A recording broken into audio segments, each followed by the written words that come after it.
Welcome to the last tour of my workshop because I will be leaving it, which is kind of exciting, but also kind of sad because I built this workshop. I designed it myself and built a lot of it myself with some help from friends and family. So we're going to start on the outside just to go over what I've all done. So I designed it because I wanted two big doors on one side just so that I had some area to get big equipment in, and so that I can cool down the workshop in the summertime as well. And we made those doors by hand, and which I like. Also a bad thing though, because you also have the problem that it could warp, and which it did. So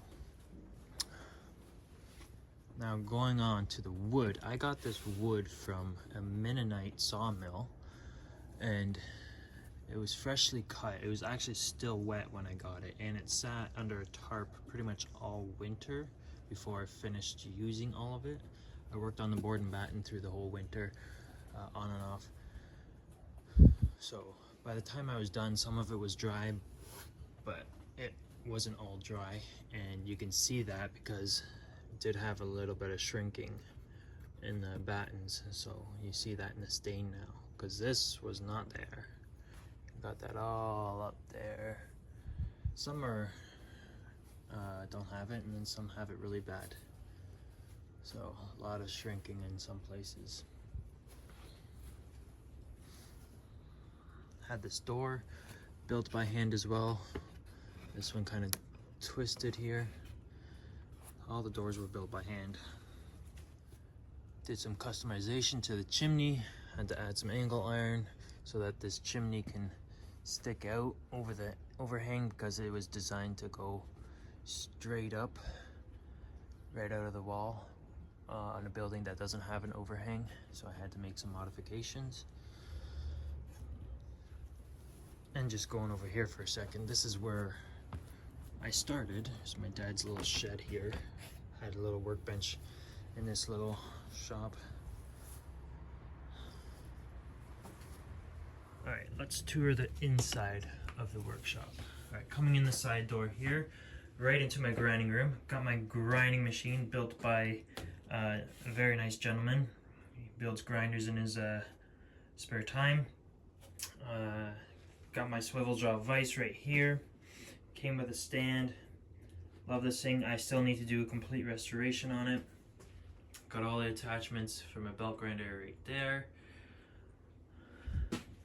Got my one wheel attachment right here. Got all my belts and discs. And got a magnetic strip still up. I have these things, or had, all over the workshop. They're very handy. You just stick tools to them and they're easy to grab. Got some heat up there. There was supposed to be a door here, but I didn't get around to building it. So coming through this door, you got my workbenches. I built that workbench out of steel with a wood top. That turned out really good using Fireball tool squares. That helped so much. I really enjoyed building that. Now this wood workbench here, I built a while ago. It was still in the smaller workshop behind me. I did a whole video on that. You can go watch that. It took me about 1 to 2 hours to build. Alright, and this is kind of covered. I got a vise right there. I use that for small stuff on the workbench, sanding, whatever it may be. And right here, I've got my magnetic chalkboard. This is really great for designing stuff, whether it be on paper or on the chalkboard, because if I have it on paper, I could just take a magnet and stick it to the board and it's there. And then if I'm just designing something quickly, then I just draw it on here, on there for a little bit, and then I wipe it off. So, but I would suggest, if you do this, I would suggest that you don't do it on plywood, because it's not smooth enough. It didn't turn out as good as I thought. So do it on drywall or something smoother. So you need a magnetic primer, and then you need chalkboard paint to go over the top of that. I think I did a video or a short on my channel somewhere. And looking behind my workbench here, got another one of those magnetic strips with some tools on there. That's what I use those things for. They're really handy. All right, and right here I've got my milling machine right on the corner. The original plan was to build the workbench up to this post, then I would have the milling machine on the corner there, and then I'd have a lot more room for workbench space. Right here I've got my charging station. It's right under a shelf. I got all that stuff down that was up there, taking the shelf down. And right next to that I've got antique bandsaw. Right now it's just kind of holding some tools and some steel. I do have a motor ready for it. I just haven't hooked it up. I just need to find somewhere to get a bandsaw blade. And over here, got my forging area, anvil, post vise. This post vise I started to restore, but I put it back together so I can move it without losing any pieces. But it was gonna be along this wall here or over here. But yeah, it's just getting ready to be moved now, so I'm gonna worry about a new spot in a new workshop. Then right here I've got my coal forge. I built this thing myself. I built like several forges by now, and I plan on building another one.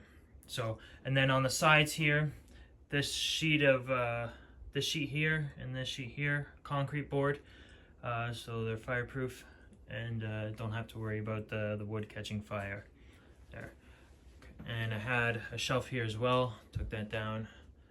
Got my safety equipment there, got an axe there, hook there for my coat, and I ran pipe up to the chimney there from the coal forge, and then from my fireplace I connected to that chimney there.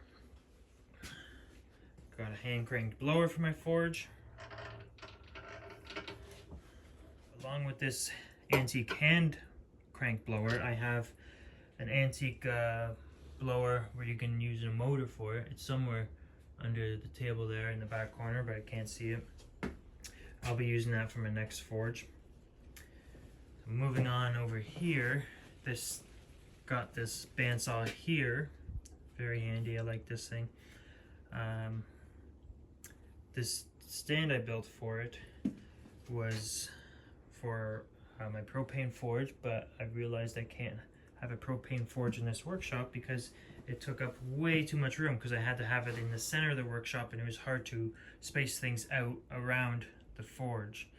So I didn't really have enough room, so I went for the coal forge where I can keep it a little closer to the wall, which some people would say is not good there, but it works. Got my wood storage underneath of that. My quenching oil right here and my acid etch right there. I move them away from I move them and put them in the center of the workshop when I'm using them, so they're not close to anything, especially the quenching oil.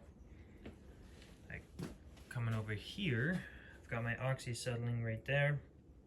Got the hose hooked up on the door there. That's I did that on purpose, so if I'm working on any big projects out in the lawn there, the hose will reach.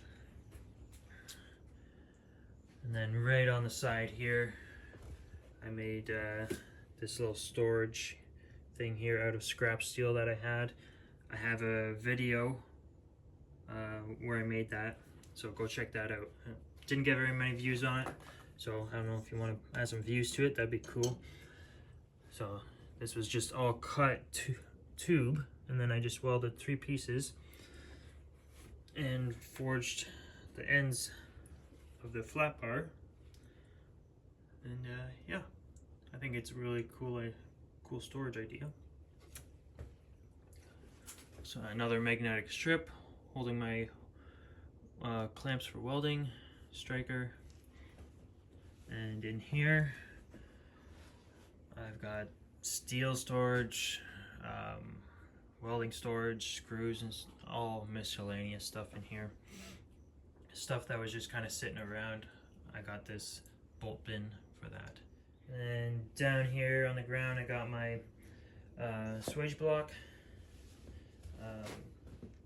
I want to find a permanent spot for that in my next workshop. And then going back up here, got steel storage up here with a light temporarily being on top of that, because I don't take the steel down too often. So some crucible, some aluminum. So did have plans of doing electrical in here. So got the panel right there ready to go, so whoever gets this workshop, they can hook it all up. So that's everything. Well, that's the quick, easy, simple tour of my workshop. It's a workshop I really enjoy. I designed and built it myself, so there's a lot of passion in it, and I will miss it, but I'm looking forward to our new place, and hopefully getting or building a bigger workshop. So I'm excited for the next step, and I've got tools in a storage unit that I really want to use that I couldn't bring in here because it was just too hard to get them back here. Like, I have a screw press. I'm super excited to use that. I think that'll be amazing, helping me with making Damascus. So stay tuned for that. I want to make some videos of some of the moving process and getting into a new workshop. So we'll have to see how things go, see what place we get, what type of workshop I get, or maybe I might have to build something. If I have to build something, I'll probably do something similar to this, just 2 or 3 times bigger. So yeah, thanks for following along. Thanks for watching. I will see you in the next one.